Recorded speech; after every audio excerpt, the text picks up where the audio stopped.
A gente vai falar de uma polêmica que surgiu quanto à não presença de jogadores do Tetra e do Penta na despedida do Rei Pelé. 230 mil pessoas passaram pela Vila Belmiro para homenagear o rei do futebol. Autoridades do mundo inteiro também participaram. Inclusive, alguns clubes mandaram representantes. O Real Madrid, por exemplo, mandou o Emílio Butragueño, foi um dos principais artilheiros da história, não só do Real Madrid, mas também da seleção espanhola. Esteve presente, assinou o livro lá para poder participar. O Mauro Silva participou, mas o Mauro Silva participou como vice-presidente da Federação Paulista de Futebol. Ele não foi como um jogador do Penta, do Tetra, aliás, para poder fazer essa participação. E durante a Copa do Catar, o ex-meia Kaká, ele disse que os brasileiros, no geral, não valorizam os ídolos do esporte, falou que o Ronaldo no Brasil era só um gordo andando pela rua. E ele não participou, e nem outro jogador do Penta participou do velório do Pelé. Ô Edu, isso foi até desrespeito com o rei do futebol? Romano, não acho. Eu acho que poderiam ter ido mais jogadores ou mais ex-jogadores, principalmente os que moram em São Paulo, os que moram no Rio de Janeiro, porque essa turma tem dinheiro para fazer, é mais perto.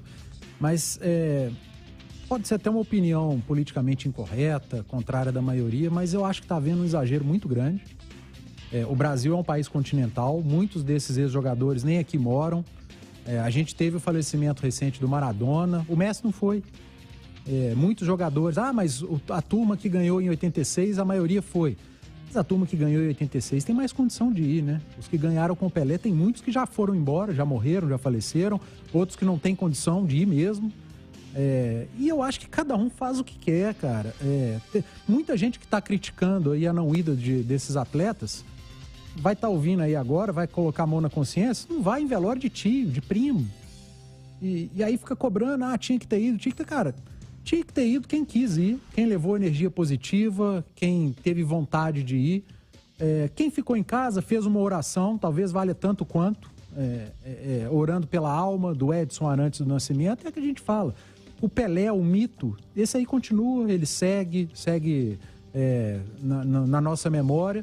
E eu acho que está havendo um grande exagero. Poderia ter ido mais atletas? Cara, poderia. A gente não sabe da vida de ninguém, sinceramente. E eu repito, o Brasil é um país continental. Às vezes, algum jogador ou ex-atleta teve problema.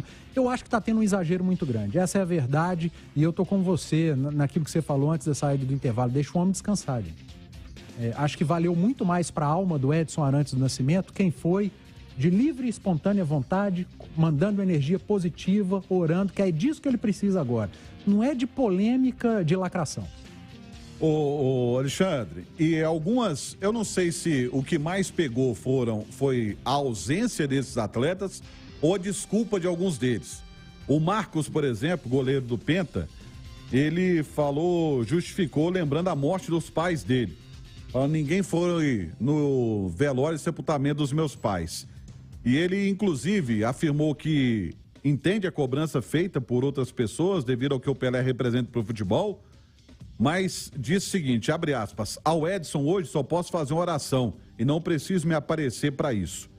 E teve polêmica também, por exemplo, o Jorge Igor, narrador, nosso companheiro de profissão da TNT Esportes, ele falou que tem gente que só é movida a cachê. Como é que você vê isso?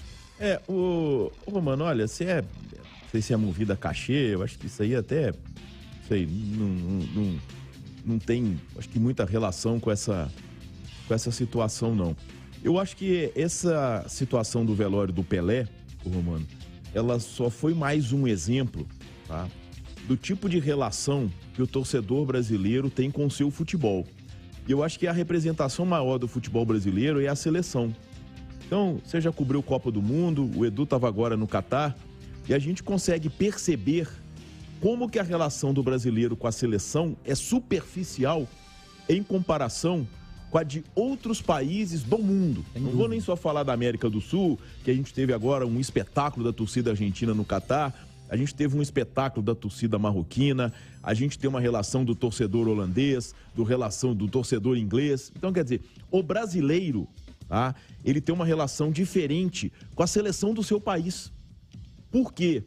Porque o Pelé, ele é um ídolo dos santistas. Ele não é um ídolo nacional. Você acha que não? Não é, Romano. Não é. Eu acho ele que é, da geração ele é uma grande dele figura, ele foi, hoje não mais. Mas a geração dele, ele formou o quê? Torcedores santistas, entendeu? Quando a gente percebe a relação do argentino com o Maradona, com o Messi, tá? A gente percebe que ela é diferente. Totalmente diferente. Totalmente. Do marroquino. O Messi nem jogou na Argentina, então é diferente. Mas o torcedor argentino idolatra o Messi. Não, mas por ausência de um ídolo não é por ausência, não. Não é, Romano. Não é. É por espírito mesmo, é por relação diferente. Deixa eu te falar, Totalmente. a paixão deles por futebol é diferente da nossa. Não só a deles, a do marroquino é, a do holandês é, a do inglês é. O Brasil é o país do futebol, mas o brasileiro encara o futebol de uma maneira diferente. O brasileiro não ama clube, não ama seleção, ama título, ama taça, entendeu? Isso é em todos os clubes, é a relação do brasileiro. E é uma situação que a gente percebe claramente quando a gente vê como o torcedor brasileiro reage à seleção. Tem explicação? Tem uma explicação histórica. Nós somos um país continente, como não sei se foi você o Pan declarou, e na segunda-feira eu contava isso. A nossa história nasceu regionalmente. Isso. A gente nasceu com uma história regional. A primeira Copa do Mundo que a gente foi jogar em 30 foi marcada pelo quê? A participação da seleção brasileira. Uma briga entre paulistas e cariocas. O Roberto Dinamite ia jogar em São Paulo, era vaiado. O Julinho Botelho ia jogar no Maracanã, era vaiado. O Garrincha era vaiado em São Paulo. Então, a gente tem uma relação totalmente diferente com a seleção brasileira e acho que esse episódio do Pelé só mostra mais uma vez que o torcedor brasileiro é diferente da maioria dos torcedores do mundo e tem uma relação diferente com a seleção, com os seus ídolos e até com o seu clube. E por falar em Pelé, até para encerrar esse assunto, o primeiro-ministro de Cabo Verde, José Ulisses Correia e Silva, anunciou que o país será o primeiro a aderir à proposta da FIFA e vai colocar o nome do rei do futebol no Estádio Nacional, que vai passar a se chamar Estádio Pelé. A nação africana foi a primeira a atender o pedido do presidente da FIFA, Gianni Infantino, de que cada país tivesse um estádio com o nome de Edson Arantes do Nascimento, o nome do Pelé. E você deu até uma sugestão no Twitter também que eu estava acompanhando. O Mineirão tem uma avenida no seu entorno que chama Avenida C. Ela está no entorno do Mineirão, por que não tirar? O C não tem família, né? Ele não foi homenageado, a letra C. Então troca o nome, Avenida C, põe Avenida Rei Pelé. Acho nada mais justo. O Pelé tem a sua história ainda que pequena aqui no estádio. Ele foi coroado aqui no Mineirão, né? Depois daquele... Tem os pés dele na Calçada da Fama. Tem os pés dele na Calçada da Fama. Tira a Avenida C, que é um nome feio pra caramba até, não tem nada a ver. E foi garoto propaganda de venda de cativas do Mineirão na construção. Tem várias fotos do Pelé sendo garoto propaganda de venda de cadeira cativa para ajudar na construção do Mineirão. Então fica a sugestão da Prefeitura de Belo Horizonte, o Mineirão já tem o seu nome, então coloque Avenida Rei Pelé ao invés de Avenida C. E continuo com a minha sugestão, a cidade de Três Corações, cidade natal, o estádio Elias Arbex poderia se chamar Estádio Rei Pelé, que seria uma justa homenagem ao filho mais ilustre da cidade do sul de Minas.